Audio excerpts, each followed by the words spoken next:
इतिहास की बात कही कुर्बान साहब ने। सच बात यह है कि ये जो विकृत इतिहास इन लोगों को परोसा गया सोशल मीडिया के जरिए, व्हाट्सएप यूनिवर्सिटी के जरिए, इनको नहीं मालूम कि औरंगजेब के दरबार में सबसे ज्यादा हिंदू राजा थे। इनको मालूम औरंगजेब के समय दुनिया की कुल अर्थव्यवस्था, वित्त व्यवस्था में 27% 21% योगदान भारत का था औरंगजेब के समय। इनको जो गलत इतिहास पढ़ाया गया हिंदू मुसलमान करने के लिए, सिर्फ नफरत की राजनीति के लिए, और ये सिर्फ सत्ता हासिल करने तक रुकने वाला। और राकेश जी, ये बिल्कुल, और जो एक पट्टी आंखों पर पड़ गई है वो लग नहीं रहा है कि बहुत जल्दी हटने वाली है। और जिस तरह की खाई जो है बन गई है वो लग नहीं रहा बहुत जल्दी पटने वाली है। और इसका सीधा सीधा राजनीतिक फायदा किस पार्टी को है ये बहुत मुझे कहने की जरूरत नहीं है, लाग लपेट करने की यहाँ पर जरूरत नहीं है, सबको पता है। लेकिन सवाल यही उठ रहा है कुर्बान साहब कि एक तरफ हम ये देख रहे हैं कि नफरत की राजनीति जो है पूरे चरम पर है और उनको ये लग रहा है ये सब कुछ करके लगातार उन्हें सत्ता हासिल हो रही है। 2014 में, 2019 में, हम उत्तर प्रदेश की बात करें एक बार, दूसरी बार। दूसरी तरफ हम ये देख रहे हैं कि भारत जोड़ो यात्रा के तहत मोहब्बत की बात की जा रही है, भारत को जोड़ने की बात की जा रही है। अब 26 दल जो हैं वो एक साथ आए हैं, इंडिया नाम उन्होंने रखा है। क्या आपको कोई उम्मीद नजर आती है? क्या आपको लगता है कि वाकई में जिस तरह से देश के जो मौजूदा हालात हैं उसमें मोहब्बत की बात करके, जोड़ने की बात करके इलेक्शन में जीत हासिल की जा सकती है? बुशरा, मैं यहाँ किसी राजनीतिक दल या व्यक्ति विशेष की बात नहीं करूंगा, लेकिन हम सब जानते हैं कि मोहब्बत ही एक रास्ता है, इसके अलावा कोई दूसरा रास्ता नहीं है। नफरत तो यकीनन नहीं हो सकती, उसका तो कोई जगह इस देश में है ही नहीं। और हम गौतम बुद्ध, नानक, चिश्ती और गांधी के देश में रहते हैं। इन सारे लोगों ने मोहब्बत का ही पैगाम दिया है, नफरत की बात इनमें से किसी ने नहीं की। और यहाँ मैं ये भी बताता चलूं कि जहाँ सो कॉल्ड मुस्लिम पीरियड को विलेन बनाया जाता है हिस्टोरियन नई हिस्ट्री के जरिए से, उन्हें ये भी याद रखना चाहिए कि अमीर खुसरो नाम का भी आदमी इस मुल्क में पैदा हुआ, जो ना कोई बाथा, ना फौजी जनरल था, ना जिसके पीछे कोई बड़ी ताकत थी, लेकिन हाँ, उसने अपनी शायरी, अपनी मोहब्बत और अपने पैगाम के जरिए से इस मुल्क के लोगों के दिलों पर राज किया और पिछले 800 बरस से वो लगातार कर रहा है। उसने एक नई जबान इजाद की जिसे हिंदवी के नाम से जाना गया। उसने एक नई नेशनलिटी हम लोगों को दी जो हम आज इंडियन कहते हैं अपने आप को, हिंदी, और एक नाम दिया मुल्क का हिंदुस्तान, और एक शहरियत दी हिंदुस्तानियम।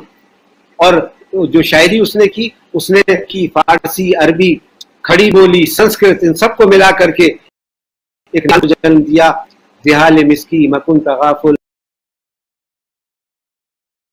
बराए नैना बनाए बतिया, सखी पिया को जो मैं न देखूं तो कैसे काटूं अंधेरी रतिया।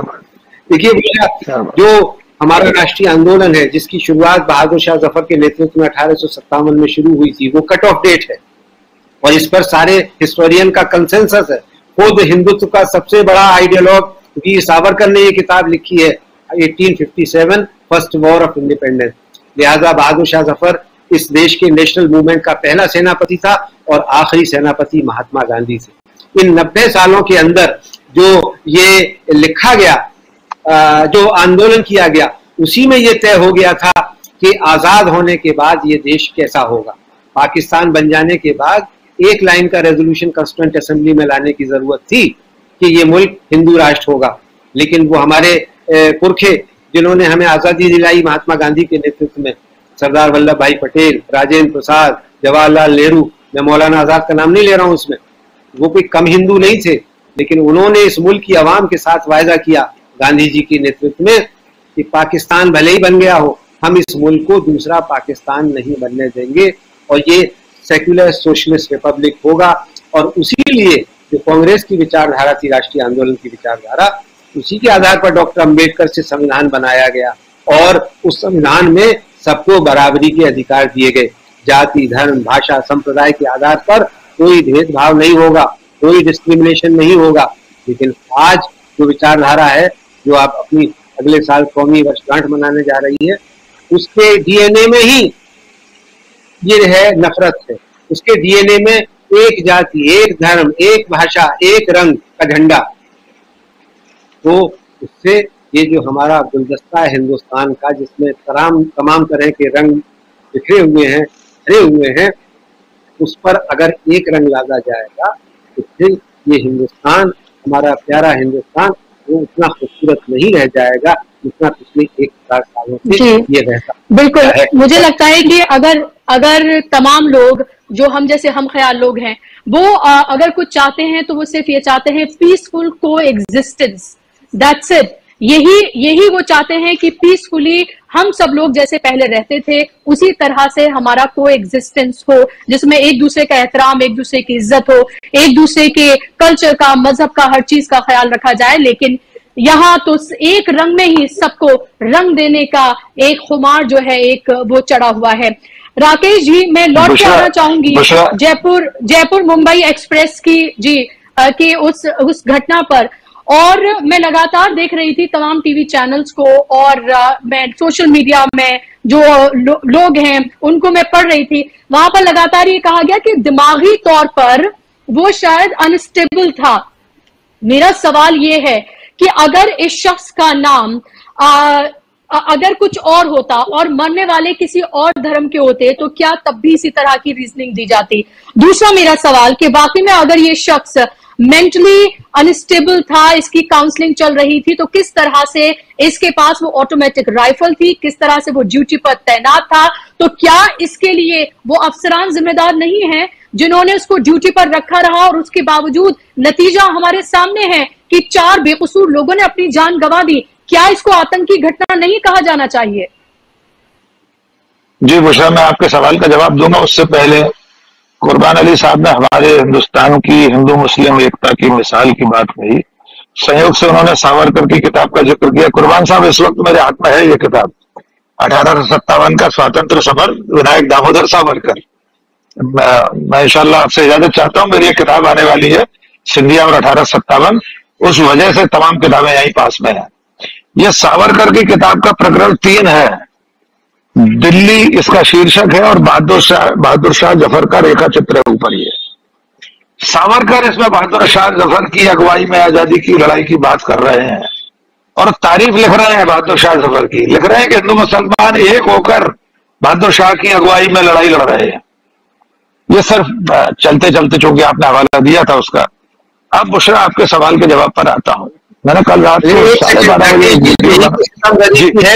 12:30 इस सावरकर की बात को भी नहीं मानते। अगर हम और आप सावरकर को कोट करते हुए ये बता रहे हैं कि उन्होंने ये लिखा, ना सिर्फ बहादुर शाह जफर बल्कि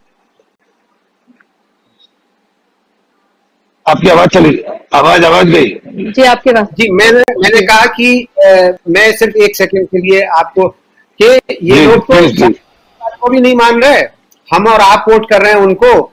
इसमें सिर्फ बहादुर शाह जफर की बात करने 10 ऐसे एग्जाम्पल दिए हैं जिनमें फैजाबाद के मौलवी अहमदुल्ला शाह को उनका सबसे बड़ा हीरो है। अगर आप पढ़ेंगे तो इसमें कि उस आदमी ने अंग्रेजों के छक्के छोड़ा दिए, उनको दांतों चने चबवा दिए।